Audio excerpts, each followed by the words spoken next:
حضرت عبداللہ بن عباس رضی اللہ تعالیٰ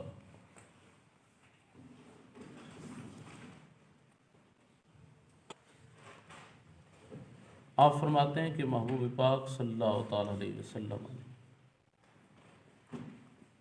میرے کندھے پہ ہاتھ رکھ کے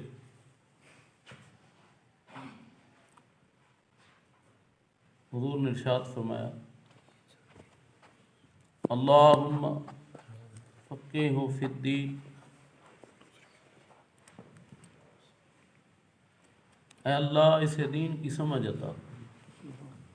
اسے دین کی سمجھ عطا۔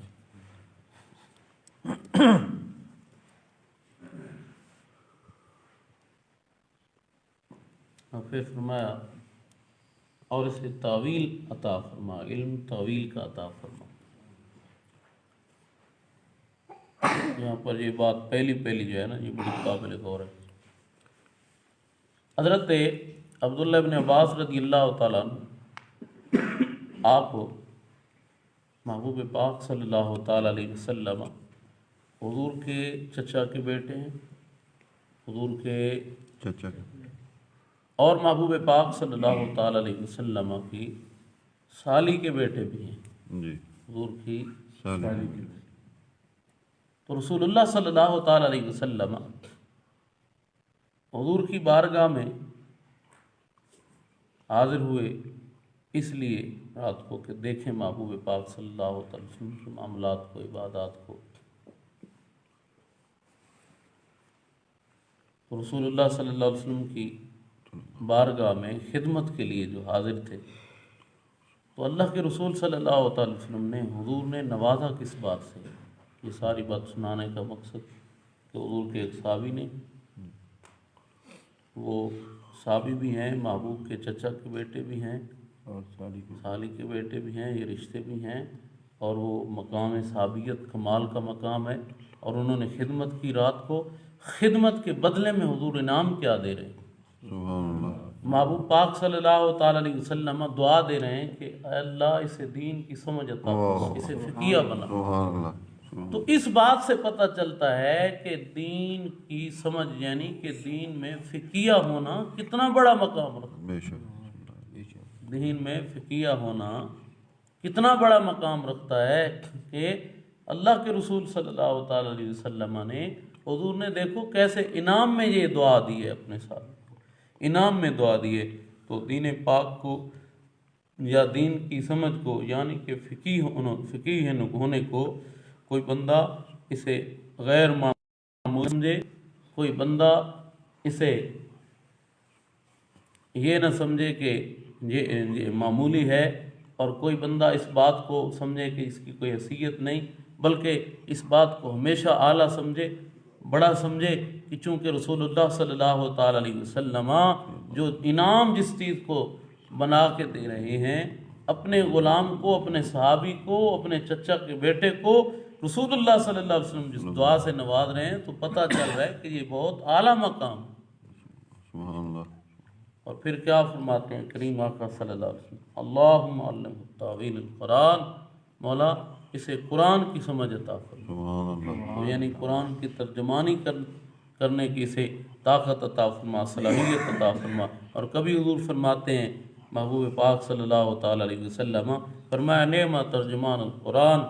انت، اے عبداللہ ابن عباس تو قرآن کا ترجمہ کرنے والا اچھا شخص ہے، واہ، اچھا ترجمہ کرنے والا ہے تو۔ محبوب پاک صلی اللہ تعالیٰ علیہ وسلم کے غلاموں، یہی لفظ جو ہے نا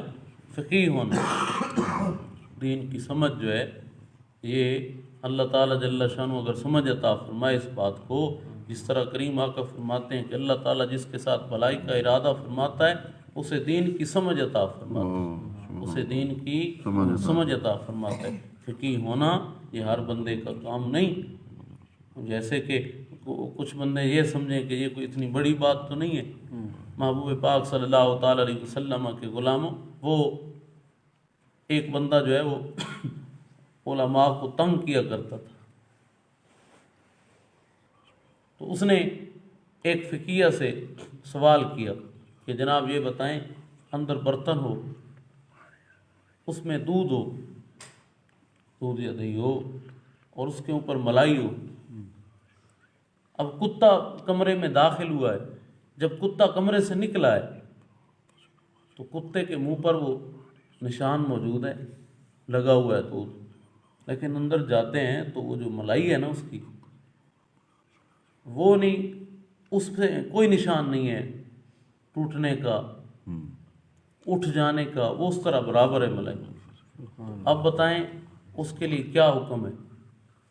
تو وہ فرما رہے تھے کہ اسے کہ یار وہ اگر نشان کوئی نہیں ہے، ملائی اسی طرح ہے، برابر ہے پوری، تو پھر اس دودھ میں سے اس نے نہیں پیا۔ تو وہ کہتا ہے نہیں جی یہ کیسے ہو سکتا ہے، اس کے منہ پر تو نشان موجود ہے۔ اب وہ جو فقیہ تھے وہ کہنے لگے جناب اسی طرح علماء فرماتے ہیں، فقہاء اسی طرح فرماتے ہیں، اب وہ نشان نہیں ہے، اس کے منہ پر پتہ نہیں کہاں سے لگا ہے۔ تو وہ سننے والا جو تھا وہ فقہاء کو، علماء کو اس نے بکواس کرنا شروع کر دی۔ اب کہنے لگا اس کے منہ پر تو نشان ہے، یہ کیسے ہو سکتا ہے؟ اچھا کچھ دن گزرے، ایک دن وہ اپنے گھر میں بیٹھا ہوا چھری کے ساتھ گوشت کاٹ رہا ہے، اور اس کی گھر والی جو ہے نا، اس کے کپڑے، اس کا ایک ہار سونے کا اس نے اتار کے رکھا ہے، اور وہ نہانے یہ نہا رہی ہے، اچانک ایک پرندہ جو ہے اس کے وہ سونے کے ہار کو اٹھا لیتا ہے۔ اب اس پرندے نے اڑنا شروع کیا، جیسے ہی وہ پرندہ جو ہے اڑتا گیا، بیوی نے شور مچایا، یہ بھی اس کے پیچھے دوڑتا گیا، دوڑتا جناب پرندے نے رخ کیا ہے آبادی سے باہر کا، تو وہ ایک درخت پہ بیٹھ گیا، جیسے ہی درخت پہ بیٹھا اس نے وہاں سے وہ ہار نیچے گرایا۔ اب یہ اس ہار کو تلاش کرتے ہوئے جب اس درخت کے نیچے جا کے پہنچا،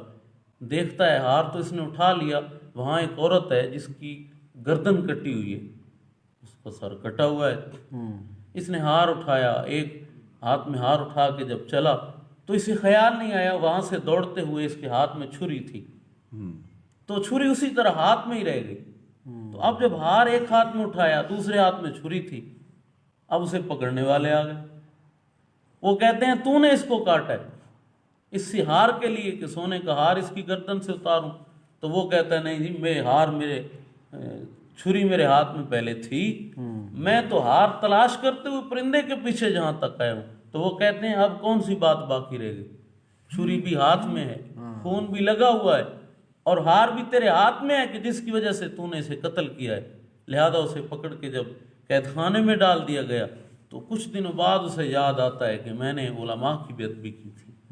میں نے فقہاء کے لیے بکواس کیے تھے۔ اب وہ توبہ کرتا ہے اللہ تعالیٰ کی بارگاہ میں، سبحان اللہ۔ اب وہ توبہ کرتا ہے اللہ تعالیٰ کی بارگاہ میں، محبوب پاک صلی اللہ تعالیٰ علیہ وسلم کے غلاموں۔ اب عقل کی بات ہے نا، جس طرح خود کوئی سوچے تو یہاں بالکل یہی بندہ قاتل ہے جی، کہ اسی چھری بھی اسی کے ہاتھ میں ہے، سونا بھی اسی کے ہاتھ میں ہے، اور سامنے وہ ہے عورت قتل ہوئی پڑی ہے۔ تو اب ہوا کیا، اس کی توبہ کے بعد جب اس قریب تھا کہ اسے سزا دی جاتی تو ایک بندہ خود آ کے اپنے گناہ کو تسلیم کرتا ہے۔ محبوب پاک صلی اللہ تعالیٰ علیہ وسلم کے غلاموں، دین پاک کی سمجھ رکھنا، دین پاک کا فقیہ ہونا، یہ بہت بڑا مقام ہے۔ دیکھو مصطفیٰ کریم صلی اللہ علیہ وسلم اسے انعام میں دے رہے ہیں اپنے غلام، اپنے صحابی کو انعام میں حضور دعا دے رہے ہیں کہ اللہ تعالیٰ تمہیں دین کی سمجھ عطا فرمائے۔ محبوب پاک صلی اللہ تعالیٰ علیہ وسلم کے غلام، اللہ تعالیٰ جل شانہ ہمیں زندگی اسلام والی، موت ایمان والی نصیب فرمائے۔